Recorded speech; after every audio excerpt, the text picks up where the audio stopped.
말씀은 마가복음 4장 21절에서 25절까지의 말씀입니다.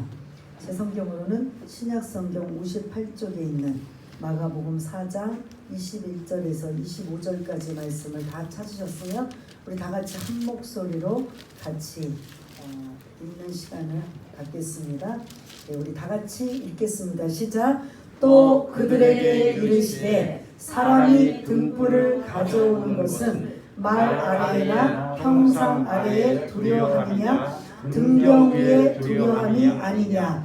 드러내려 하지 않고는 숨긴 것이 없고 나타내려 하지 않고는 감추인 것이 없느니라. 들을 귀 있는 자는 들으라. 또 이르시되 너희가 무엇을 듣는가 스스로 삼가라. 너희의 헤아리는 그 헤아림으로 너희가 헤아림을 받을 것이며 더 받으리니 있는 자는 받을 것이요 없는 자는 그 있는 것까지도 빼앗기리라. 아멘. 우리 앞뒤 좌우 사랑합니다. 축복합니다. 반갑습니다. 사랑합니다. 축복합니다. 할렐루야. 또 한 주간도 주님의 보호하심으로 승리하시기를 바라겠습니다. 네.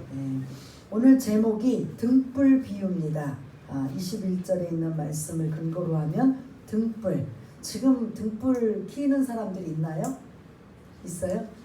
우리나라는 한 몇 년 전에 이 등불을 켰을까요? 전기가 없던 한 100년? 아니 100년 아니에요. 저도 아직도 있다고 자랐을 때니까 한 50년 전에도 있었죠. 등불이요? 그럼요. 전기 안 들어왔어요? 그럼요. 그때 50년 그만큼 오지 사셨다는 거예요. 50년 전에 초롱불이었죠. 지금도 등불 켜는 데가 있어요. 캠핑장에 가면. 아니 그건 이제 전기가 전혀 안 들어왔을 때 상황. 50년 그때도요? 예, 나 어려서 학교 다닐 때. 주권사님 어렸을 때도 예? 아니 50년 전에 우리가 안 들어왔어요. 안 들어왔어요. 그렇죠.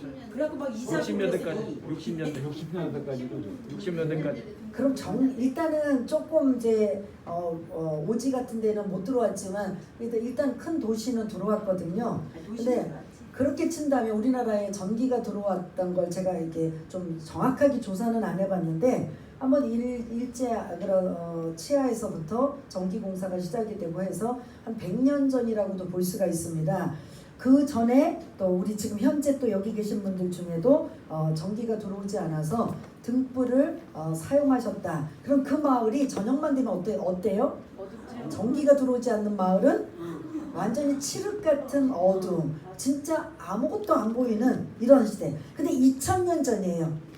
우리 한 50년 전, 60년 전도 그렇게 지금 등불을 사용하셨다 그랬는데 100년 전에 우리나라도 뭐 조선시대 마지막 이런 등불을 사용했는데 그 100년 전도 아니고 2000년 전에 성경이 기록하고 있는 오늘 본문에 전혀 전기가 들어오지 않는, 전기라는 건 그때 생각지도 못했던 상황에 다들 밤에 뭐를 사용했냐면 오늘 본문 21절에 뭘 사용했다고요? 등불을 사용했다라는 거죠.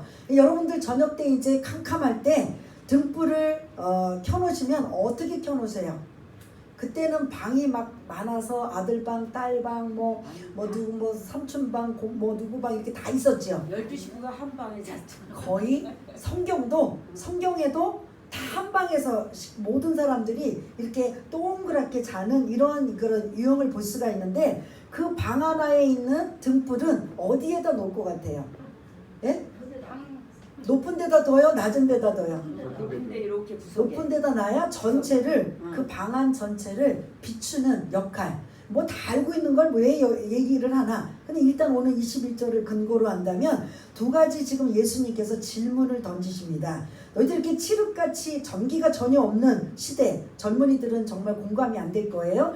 전기가 없는 칠흑같이 어두움 있는 곳에 자기 집의 방에 등불을 하나 켜놨을 때 어디다 놓겠느냐는 거죠. 바닥에다가 놓겠느냐, 아니면 가급적이면 높은 데다가 걸어두어서 올려두어서 전체를 다 비치게 할 것이냐. 전자예요, 후자예요? 네? 구석에다 후자. 어쨌든 높은 데냐 낮은 데예요. 높은 데. 네? 근데 이제 오늘 이 보면 당연한 거예요. 모르는 사람이 없고 바보가 아닌 이상은 이거를 지금 주님께서 질문을 지금 던지고 계시는 걸 볼 수가 있습니다. 그러나 그 질문 속에는 이미 우리가 답을 알고 있다 모르고 있다. 알고 있는 거예요. 그러니까 알고 있는 이 말씀을 비유를 왜 말씀하고 있을까? 그래서 오늘 이 등불이라는 이 의미는 뭐냐면 복음, 예수님 자신이라는 거죠. 예수님이 곧 복음이 되시고 복음이 아래에 말 안에 말이라는 건 타고 다니는 말이 아니라 우리 대박 다음에 큰 게 뭐예요? 말. 뭔지 아시죠? 네. 젊은이들은 전혀 모를 거고 말. 제가 언젠가 어렸을 때 그 쌀을 대박으로 이게 사다 먹었다, 이게 봉지 쌀을 먹었다고 어린 시절에 했었는데 그 대박이 몇 개면 한 마리 돼요? 10개. 네, 아주 너무나 잘 알고 계신데 그 말 속에다가 그 등불을 놓는 경우가 맞아요, 틀려요? 그럼 전체 방 전체를 비출 수가 없는 거죠. 그다음에 평상 침대 아래에 그런 등불을 놓는다면 방 전체를 비칠 수 없는, 그러니까 이거 아래에다 두고 밑에다 둔다면 이 등불 자체가 전체에 비출 수 없다. 그다음에 두 번째로는 등경 위에, 등경은 등불을 올려놓을 수 있는 등잔대거든요.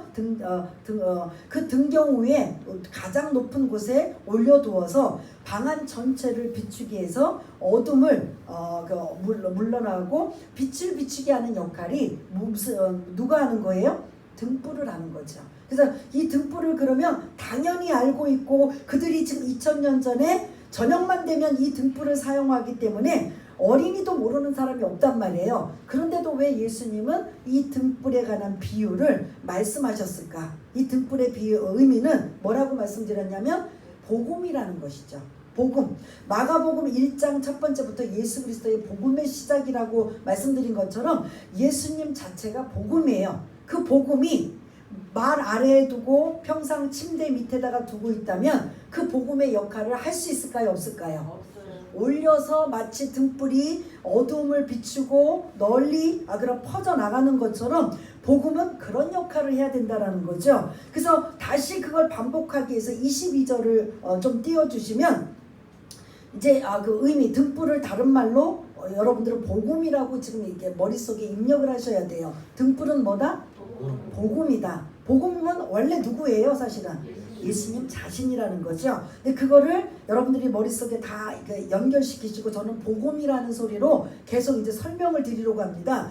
복음이라는 건 널리 알리고 퍼뜨리고 전하고 드러내고 나타나야 그게 모르는 사람들이 들을 수 있어요, 없어요?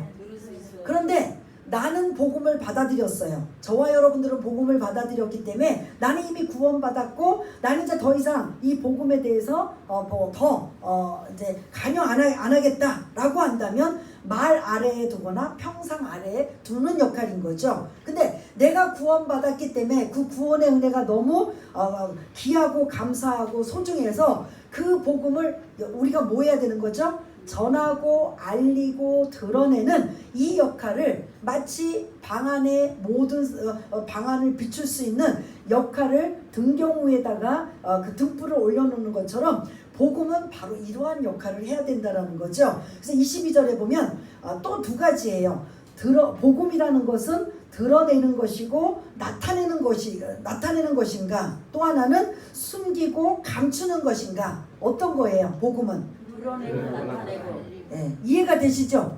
네. 예, 이걸 지금 등불의 비유를 통해서 어떻게 하든 이 복음을 제자들에게 알려주면서 복음을 널리 알리고 전하고 드러내고 나타나고 선포하기 위한 이 역할을 가장 어떤 비유로 알려주면 이 제자들이 알기 쉽게 이해를 할 수가. 그래서 주님은 비유를 하시는데 어려운 비유를 하는 게 아니라 항상 주변에 있는 뭐 겨자씨라든지 등불이라든지 아니면 이런 많은 사람들이 공감할 수 있는 것 가지고 이런 비유로 말씀하시고 설명하시는 걸 볼 수가 있습니다. 그래서 이 등불은 모든 백성들이 다 사용하고 또 필요한 거기 때문에 전혀 모르는 사람이 없는 이 비유로 복음에 대한 지금 설명을 드리고 있는 거예요. 이제 예수님은 이 당시에는 메시아로 오셨지만 제자들 자체도 예수님이 메시아인 걸 모르고 있고, 그리고 종교 지도자들은 이 메시아 되시는 이 예수님을 죽이려고 하고 있고, 그래서 지금 우리들은 예수님이 복음이시지만 이 당시에 제자들이나 많은 사람들이 쫓아다니고 따라다니는 건 사실은 자기의 사리사욕으로 따라다니는 거지, 이분이 정말 우리의 구원자시고 메시아라고 따라다니는 사람이 오늘 본문 속에 몇 사람이라도 있나요, 없나요? 사실은 거의 없다고 볼 수가 있는 거죠. 기적과 이적과 이런 놀라운 일을 행하시니까 따라다니고, 말씀이 범상치 않으시니까 또 들으려고 하고, 그리고 일부는 예수님을 죽이려고 모의하는 부류도 있고, 이러한 부류다 보니까 앞으로 일어날 일에 관한 말씀을 비유로 지금 말씀하고 있는 거예요. 마치 너희들이 등불을 저녁만 되면 켜서 그 어둠을 비추는 역할을 하듯이 그 역할을 뭐가 할 것이다? 복음이 할 것이라는 거죠.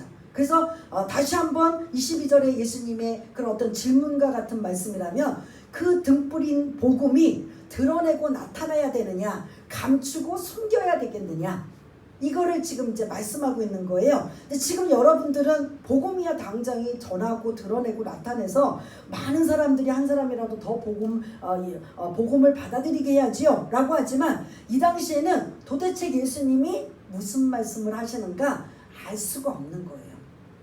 그래서 저와 여러분들은 예수님이 이미 오셔서 십자가에 죽으시고 부활하시고 승천하셔서 다시 오실 주님을 우리가 기다리고 준비하고 있지만, 그래서 우리가 그 전에 많은 영혼들을 구원하기 위해서 복음을 전하고 알리고 전하고 나타나는, 우리는 이제 이게 자연스럽게 이루어지고 있지만, 이 당시에 제자들의 입장에서는 우리가 생각하는 이러한 의도를 알고 있어요, 모르고 있어요? 전혀 몰라요.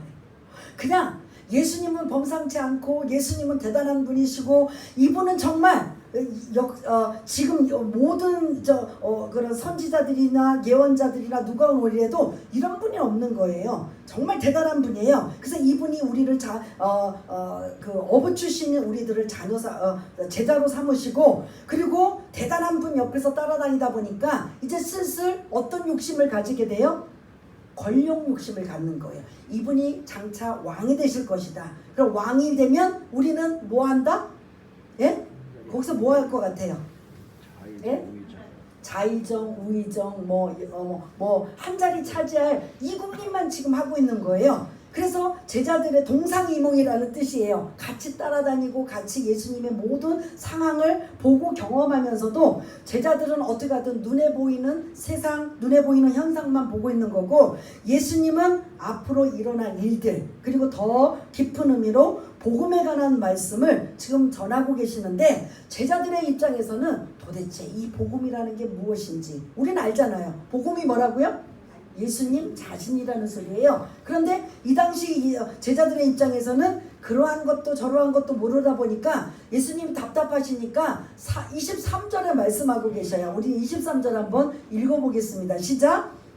23절. 들을 귀 있는 자는 들을지어다. 아멘. 그래서 제자들이 이해를 해서 이 말씀을 하셨을까요? 이해를 못해서 이 말씀을 하셨을까요? 답답하시니까. 지금 저와 여러분들은 교회에서 알려주고 가르쳐주고 예수님이 어떤 분인가, 그분 자체가 복음이시고 그분을 통해서만 구원을 얻게 되고, 그래서 나만 구원받느냐, 많은 이들에게도 복음을 전하고 알리고 드러내고 나타나서 그 많은 영혼들을 주께로 인도하는 역할을 해야 된다. 이게 교회에 해야 될 사명이고 가장 중요한 에키스고 그런 중요한 핵심이라고 볼 수가 있습니다. 이거는 우리가 자꾸 알고 듣고 또 전하고 우리 해야 될 의무이기 때문에 하지만, 이 당시에는 아직 예수님이 십자가에 지신 것도 아니고 아직 고난을 받으시는 것도 아니기 때문에 그냥 제자들에게 앞으로 일어날 일들을 알려주다 보니까 예수님께서 그 답답함을 23절에 지금 언급하고 있는 거예요. 들을 귀 있는 자는 들을지어다. 귀가 다 있다고 해서 다 예수님의 의도를 알고 있는 게 아니에요. 여기 계신 분들 하나님의 말씀을 이제 부족하지만 열심히 준비하고 여러분들에게 알리고 전해서 받아들일 때, 어떤 분은 지난주처럼 누구는 어떤 밭이 될 것 같아요?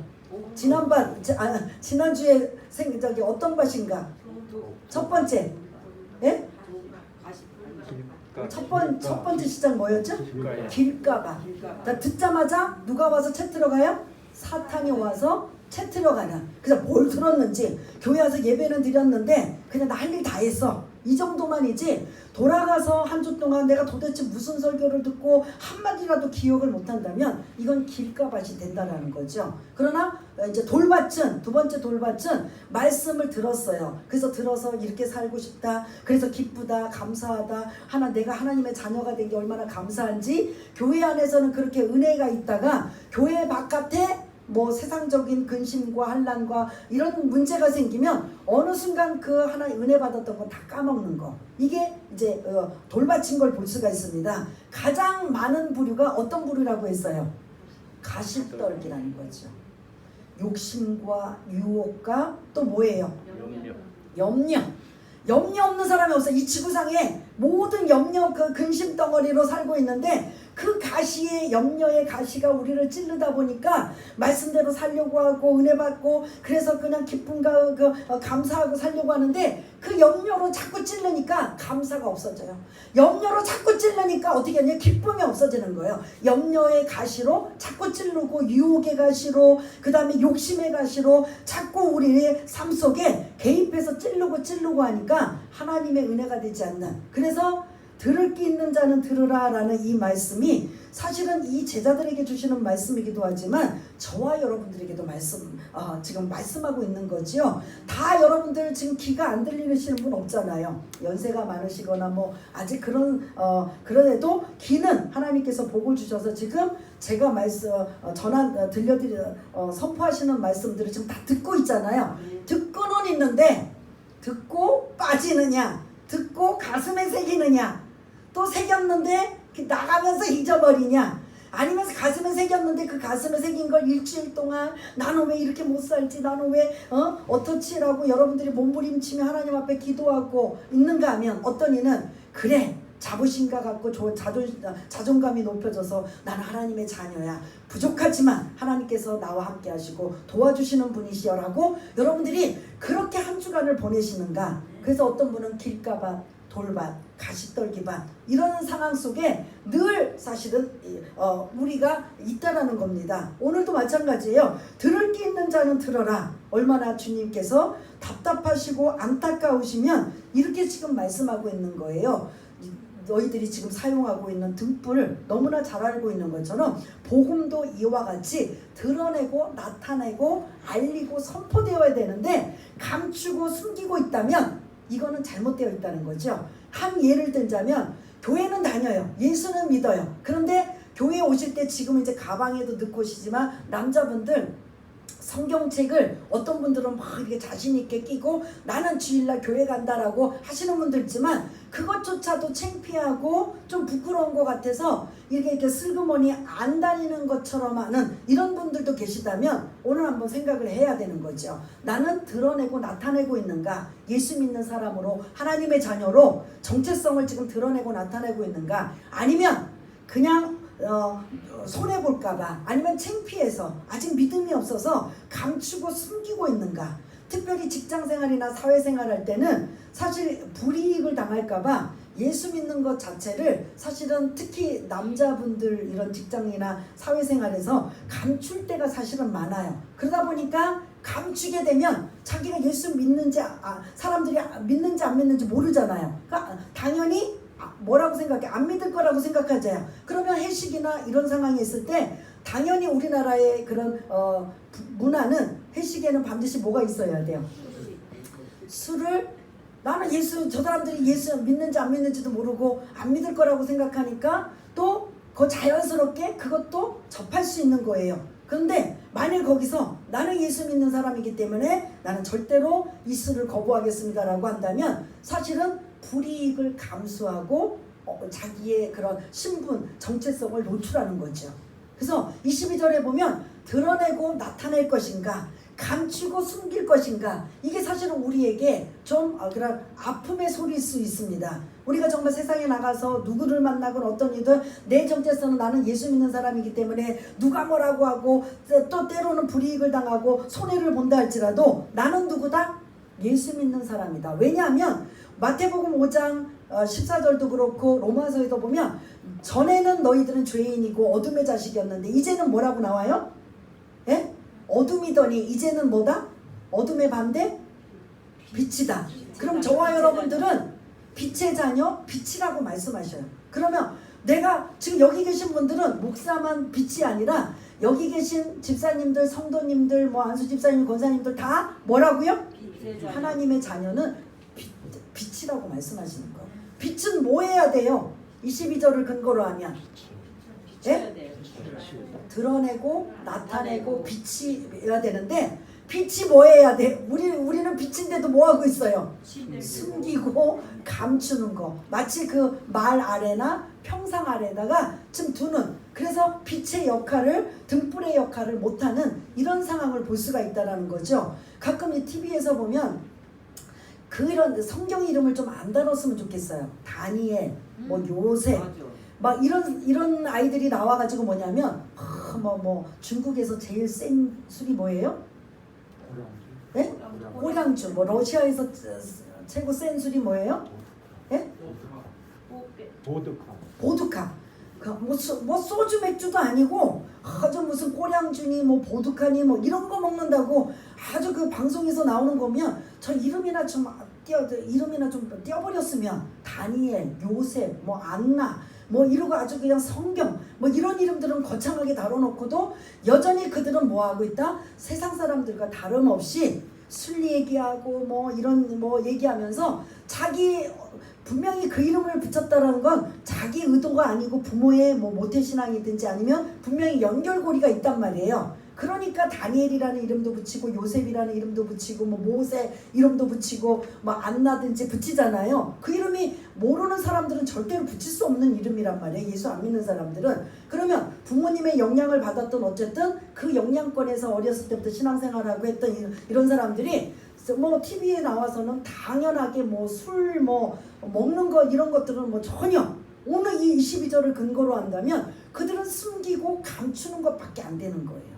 나는 내 이름에 걸맞게, 나는 내 신분에 걸맞게. 그래도 신분이라고 해서 뭐 많이 배우고 대단하고 뭐 엄청난 학력과 이런 스펙이 아니라 우리의 최고는 뭐예요? 하나님의 자녀라는 게 이거보다 더 큰 스펙은 없는 거예요. 그래서 하나님께서 자녀가 되어서 우리에게 붙여준 게 뭐냐면 너희들은 뭐다? 빛이라는 거예요. 예수님이 나는 세상의 빛이다라고 요한복음에 말씀하고 있었는데 예수님만 빛이 아니라 우리도 뭐다?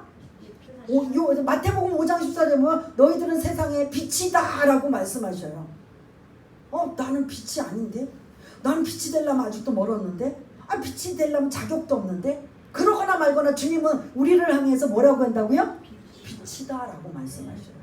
그러면 난 아직 자격이 없어요. 난 준비가 안 됐어요. 나는 믿음도 없어요. 나는 아직 말씀도 몰라요. 가 아니라 그렇게 명령하시고 빛이라고 말씀하시면 빛으로서 살아갈 수 있는 드러내고 나타나는 거죠.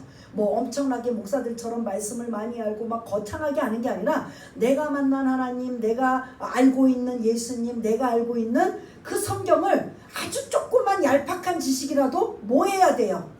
드러내고 나타내는 거죠. 여기 계신 분들 중에 어느 분들은 한번 응용을 한번 가르쳐드리고 뭐하면 응용해서 막 계속 쓰시는 분도 있어요. 그게 우리가 훈련이 돼야 되는 거야. 그래 알고 있어. 맞아. 다 저렇게 하는 거야. 그런데 요것으로만 끝나면 들을 게 있는 자는 들을지어라는 거죠. 귀가 있고 다 듣는다고 해서 다 듣는 게 아닌 거예요. 돌밭이든 길가밭이든 가시떨기밭이 되어서 우리를 못 듣게 만들고 은혜 못 받게 하고 드러내고 나타나는 일을 자꾸 막아버리는 역할을 하고 있다면 우리 여러분들 자신들은 한번 점검해야 될 줄 믿습니다. 그래서 나는 지금 예수 믿는 하나님의 자녀로 그리고 빛의 자녀로 그리고 빛이라고 말씀하고 있다면 여러분들이 22절을 묵상해야 되는 거야. 나는 빛의 자녀로 빛으로서 빛을 드러내고 나타나는가 빛을 숨기고 있는가? 여러분들 어떤 쪽이에요? 이거 우리 희망사항이에요? 아니면 실제로 그렇게 하고 계신 거예요? 네? 드러내고 나타나야 되는 거죠. 숨기고 감춘다면 나중에 이 25절에 보면은 빼앗긴다라고 말씀하고 있습니다. 그래서 23절 말씀하고 있고 24절에도 너희가 무엇을 듣는가 스스로 삼가라. 주의 깊게 집중하고 또 살펴보아라 라고 하면서 무엇을 듣는가. 그래서 그 헤아림에 대한 이야기를 쭉 하면서 마무리 25절 할게요. 25절 한번 읽어보겠습니다. 시작. 있는 자는 받을 것이요 없는 자는 그 있는 것까지도 빼앗기리라. 아멘. 여러분들 주보 다 갖고 계시죠? 네. 주보의 옆에 읽어보신 분들도 계시지만 안 읽어보신 분들도 계실 텐데 그 옆에 그 글을 보면 이와 같이라고 한번 보시길 바라겠습니다. 이와 같이 내가 빛으로서 드러내고 나타나는 일을 꾸준히 기도하면 귀신을 겁내지 않는 뭐가 될 것이다? 기도의 용사, 기도의 대장부가 될 것이다. 이게 한 번에 되는 게 아니라 조금씩 매일매일 지금 이렇게 꾸준히 하게 해야 된다는 거죠. 두 번째, 그렇게 꾸준히 찬양하면 앞에 나와서 우리 호산다 찬양팀처럼 뭐하게 될 것이다? 특성하게 될 것이다.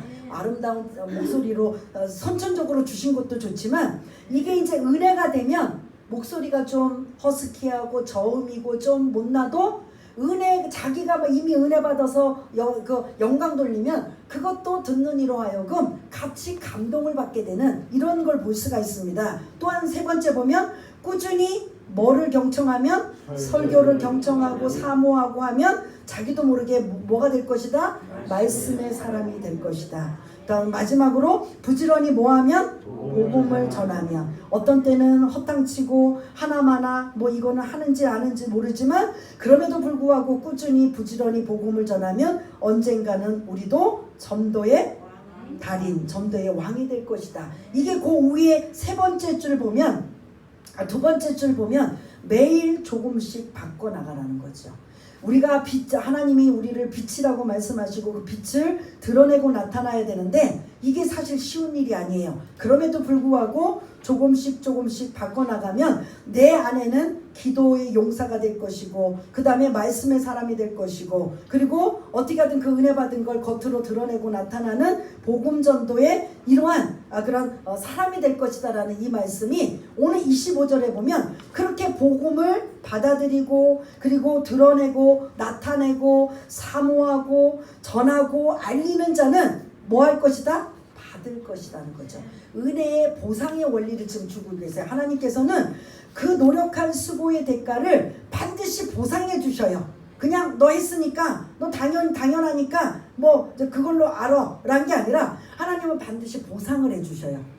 여러분들 신앙생활에서 기도의 맛을 알고 기도를 더 깊이 들어가고 기도의 그런 경지 어느 정도까지 경험한 분들은 그 기도에 한상도 보고 음성도 듣게 되고 말씀으로 듣게 되고 이러면 더 깊이 들어가면 그 사모함이 있어요 없어요? 그렇게 받게 된다는 거죠. 또 전도하면 그냥 사람들이 거부하고 받아들이지도 않고 무시하고 업신여기고 창피하고 그래서 이거 해야 되나 말아야 되나 하지만 그럼에도 불구하고 아싸 나는 상 받았네 라고 하면서 흔들리지 않고 어떻게 하든 나는 전하리라 라고 뿌리고 전하면 언젠가는 이제는 그 전도에 그런 달인이 되는 그래서 흔들리지 않는 이런 사람이 되고 말씀도 마찬가지예요.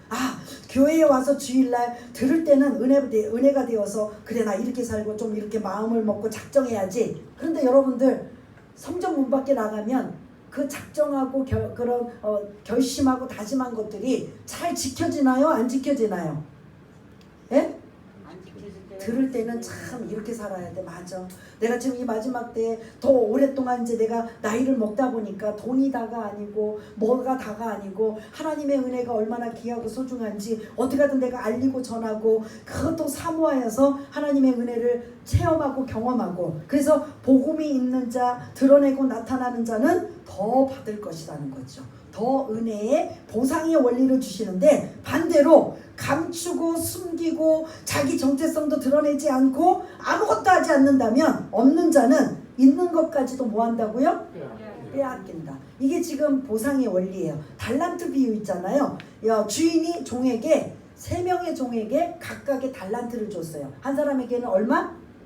1달란트. 또 한 사람에게는 2달란트. 또 한 사람에게는 5달란트. 이렇게 각각을 줬어요. 근데 이 달란트가요 20년 노동자의 품삯이에요. 1달란트가. 그러니까 1달란트가 월 100만 원씩의 임금만 받아도 20년치라면 약 2억 4천 정도 되는 거예요. 2억이 넘는. 어느 날 종에게 2억이 넘는 돈을 줘가지고 내가 돌아올 때까지 뭐 장사를 하든지 뭐를 하든지 뭐 지금 맡기고 있는 거예요. 또 한 사람에게는 2달란트니까 약 5억 정도 되고, 그 나머지 이제 5달란트는 더 많이 되는 이 돈, 엄청난 거액을 종들에게 맡긴 거예요. 그래서 여러분들이 또 아시는 분도 계시고 모르시는 분도 계시겠지만 이 세 종류의 사람들이 어떻게 다 똑같이 일했어요? 똑같이 그 돈을 가지고 활용했나요? 한 달란트 된 사람은 뭐 했어요? 땅에다 묻어뒀어요. 그리고 2달란트와 5달란트 엄청난 그 거액을 가진 사람은 뭐 했죠?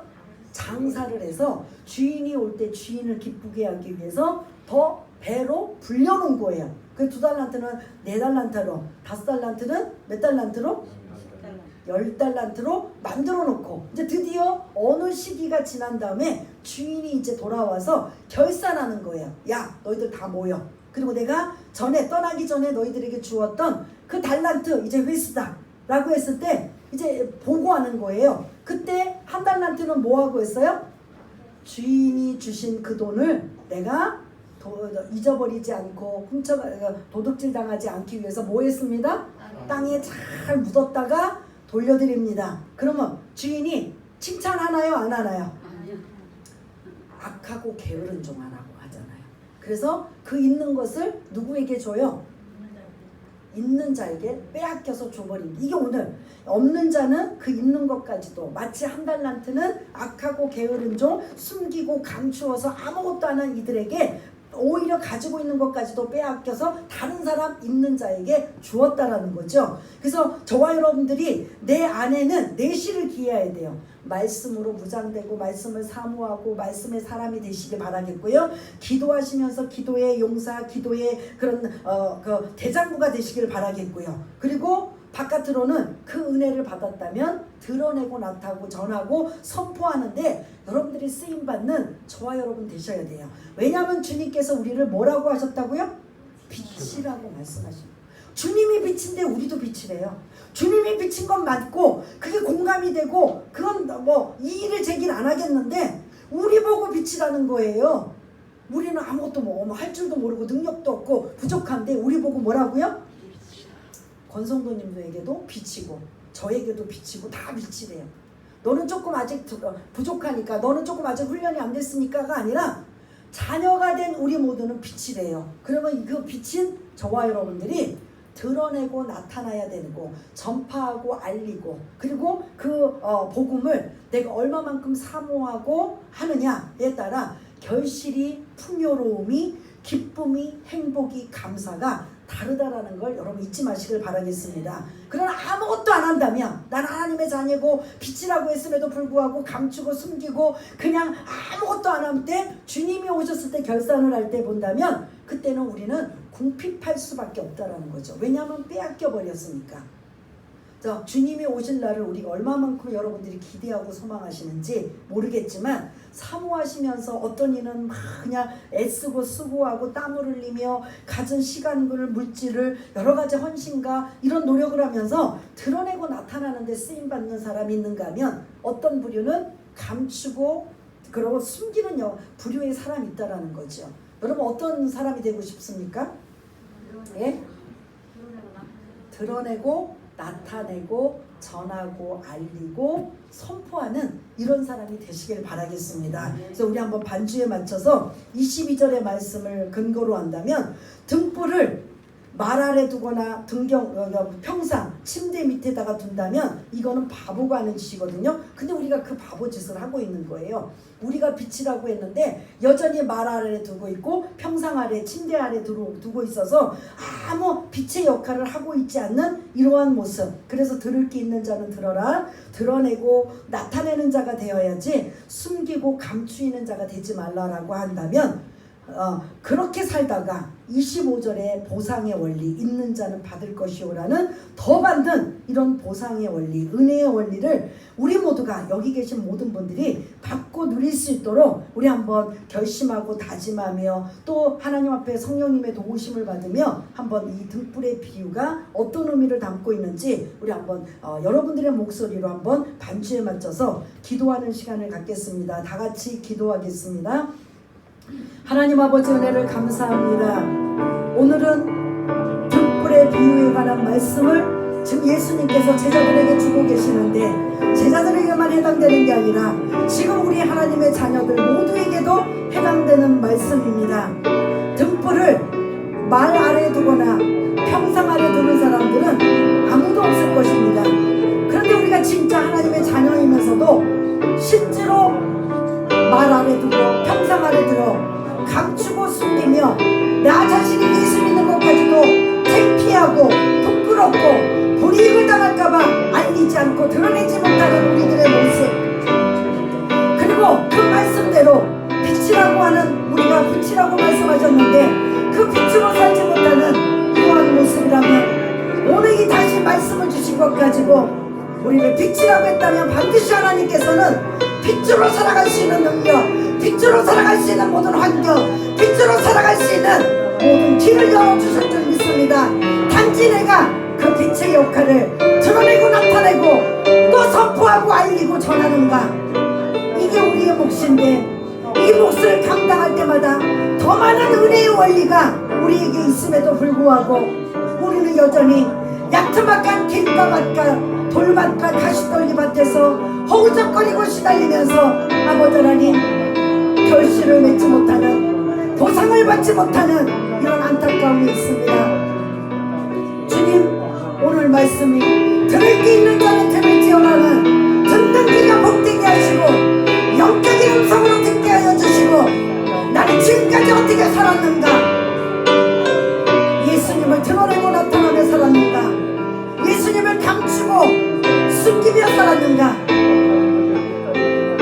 우리 자신을 반성해보고 돌아보아 이 어려운 시국에 언제 주님 오실지 모르는 이 상황에 말씀대로 승리하며 살아갈 수 있도록 성령님 도와주시옵소서.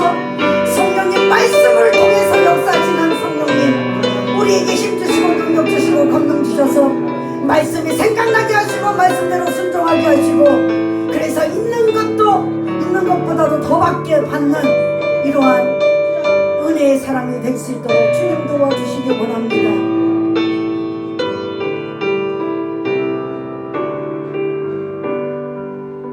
하나님 아버지, 등불에 대해 설명할 때는 누구나 다 알고 있습니다. 바보가 아닌 이상 말 아래, 평상 아래 두는 사람은 없을 겁니다. 저녁이 되고 그 칠흑 같은 어려움이 되고 어둠이 몰려오면 가장 높은 곳에, 안전한 곳에 등불을 올려놓고 그 방이 전체가 비추는 역할을 하듯이 우리가 그 역할을 하라고 주님께서 말씀하고 있습니다.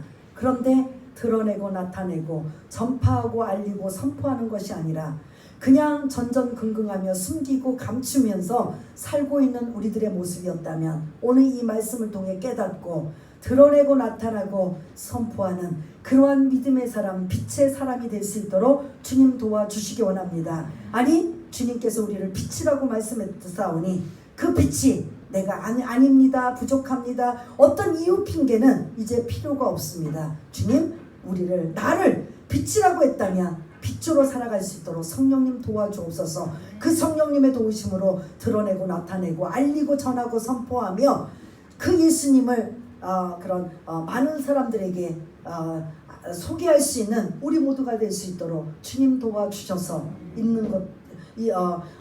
있는 자는 더 받을 것이다라는 약속의 말씀을 우리가 누리며 살아갈 수 있도록 주님 도와주시옵소서. 모든 것 감사드리오며 사랑이 많으신 우리 주 예수 그리스도 이름으로 감사하며 기도드리옵나이다. 아멘.